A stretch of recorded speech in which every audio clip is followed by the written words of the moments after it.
I just got back from the Apple store and my iPhone 15 is here. So I got the iPhone 15 Pro Max in the white color. For the 14 Pro Max, I actually have the gold. So I'm really excited to go back to white and see how it looks in real life. As for the cases, I decided to pick up the fine woven iPhone 15 Pro Max case. The fine woven cases replaced Apple's leather cases, so I'm really excited to see how this feels in the hand and how it looks in general. I've heard some mixed things about this one. So let's go ahead and do an aesthetic unboxing of the iPhone 15 Pro Max in white titanium.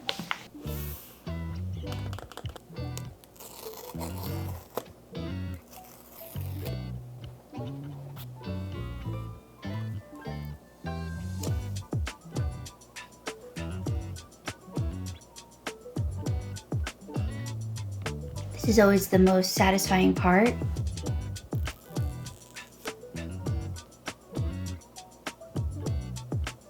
I am really happy I chose the white color. When I saw the natural titanium in the store, I definitely felt like it looked just like a gray iPhone. I really like this. It definitely feels a lot smoother and just more comfortable in the hand compared to the iPhone 14. The iPhone 14 definitely feels a lot more sharp around the edges, but the iPhone 15 feels like a pebble, which is really nice. I'm really excited to start using the action button. There are so many cool videos that I saw online of all the different ways that you can configure the action button, and I'm just really excited to see how I'll integrate that in my daily life. I will be making a setup video on how I fully set up my iPhone 15 Pro Max and how I use it in a day in my life, so be sure to subscribe and stay tuned for that video coming next. Oh no, my iPhone actually has 2 blemishes. So over here there are actually 2 blemishes in the titanium on the side. There are these 2 little black dots, which is not good. I'm actually kind of disappointed in this because from an Apple product, you'd expect it to come perfect right out of the box, especially since it's such an expensive product. So I'm gonna have to contact Apple about that. Other than that though, it does look really nice. I'm really happy I chose white titanium, especially if you're into lighter tech setups. I think this is definitely the color for you. I was initially considering the natural titanium because for my iPhone 14, I went with gold, but the natural looks really gray in person, and I think it's definitely on the cooler tone side too, where this white is actually really warm toned. I also really love the sides. It feels like a pebble in the hand and it's really smooth. I wish I could use this without a case all the time, but I do not trust myself to not drop it or accidentally ding it on a hard surface. As for the weight, out of the box, it definitely feels a lot lighter than the 14 Pro Max. I'm not sure if that's a good thing or a bad thing because weight often makes it feel like it's a more premium product, but on the other hand, it is nice that it is lighter. Let's unbox the case. So this is what the case looks like. This is in the color taupe. Let's put it on. It's a really nice shade of brown. I am worried about the durability of the case because at the Apple store, I even saw the samples had scratches on the back. I think it's going to be pretty easy to accidentally scratch it with keys in your purse or coins in your pocket. I actually opted to try the fine woven Apple case because I haven't really been impressed with Apple silicone cases for the past couple of years. That's kind of why I've always opted for this case. I get so many comments from you guys asking where is this case from that I always use, and this is actually from 𝗨. It is extremely durable and I never have to worry about it, and I think it looks really cute. But yeah, I hope that this one is okay. In the hand it feels good, but it definitely feels cheaper than Apple's leather cases. The camera bump on the 15 is definitely less intrusive than the 14, which is nice. I wanted to do a quick wobble test just to show the camera bump and the differences. This is the iPhone 15 Pro Max, and this is the iPhone 14 Pro Max that I'm going to be trading in.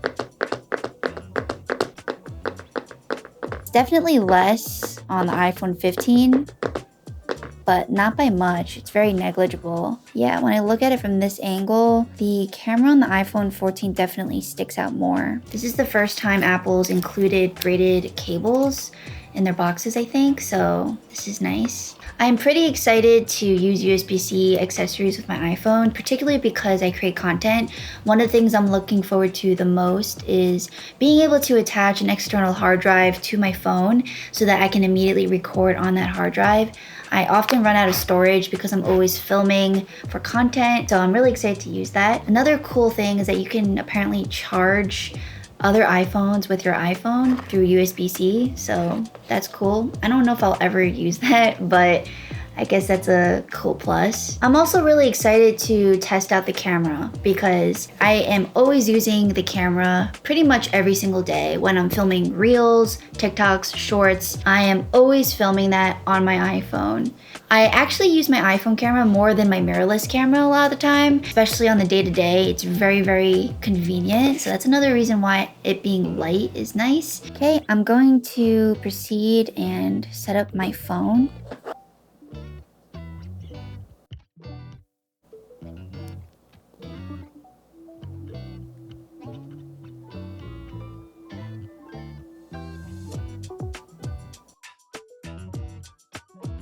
So this is new. This is setting up the configurations for the action button. What I really like is that you actually have to hold it to enable the different actions. So you don't have to worry about accidentally clicking on it.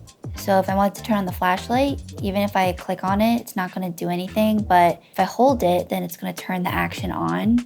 Silent mode, again, if you hold it, it'll turn on. If you want to turn on Do Not Disturb, that's super convenient. I always use focus states throughout my day. It just helps me live a more digitally minimal lifestyle and control whether I want notifications or not. So being able to toggle that on and off with the action button is such a nice feature. I'm going to set it to focus for now. The screen definitely looks a lot nicer. The edges seem a lot more rounder than the iPhone 14. The iPhone 14 around the edge, it looks really straight, but on the 15, it has like a slight contour around the edges, which is really nice. As for the display, since I'm coming from the 14, it doesn't seem too different, but it's definitely very nice. I just don't see that it's like such a big upgrade from the 14. All right, so I'm gonna spend a few minutes just setting up my home screen and giving you guys a little sneak peek into my iPhone 15 setup.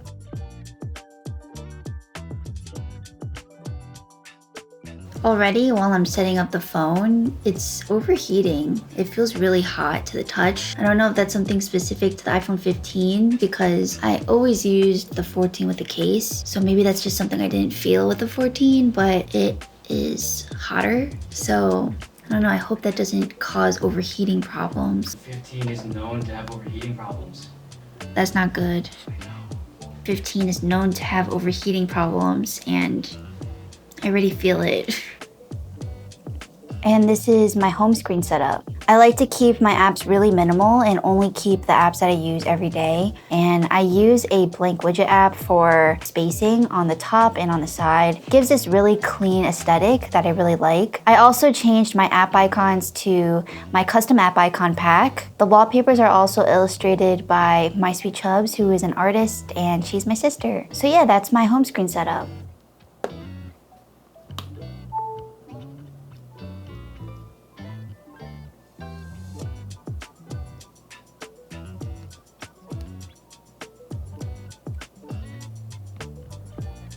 So in terms of whether you should upgrade or not, that is obviously a very personal choice. For me, I personally upgrade every year so that I can unbox and show my aesthetic setups for this channel. I make tech lifestyle content and share how my daily tech works for me as a software engineer and designer, and now as a business owner. But if you're wondering if this phone is revolutionary, I definitely don't think so. So for those of you who are torn whether to upgrade or not, whether you're coming from the 12, 13, or 14, you're not going to see such a drastic change from any of these phones in my opinion. So yeah, it is up to you and if you want to invest that money. For me, I am a big tech enthusiast. I come from an engineering and design background, so I'm always interested in the latest OS and the latest devices. So being able to upgrade every year is definitely a huge privilege. I love sharing my aesthetic setups and how I use tech to improve my life. I hope that my honest thoughts and this aesthetic unboxing video was entertaining for you, and I hope that it helped you make a decision if you are still still considering upgrading or not. In my next YouTube video, I'm going to be diving deeper into what I think about the camera, and I'm also going to be sharing with you how I set up my iPhone 15 Pro Max. I'm also thinking of doing a day in my life filmed with the iPhone 15 Pro Max just to test out the camera and have some fun with it.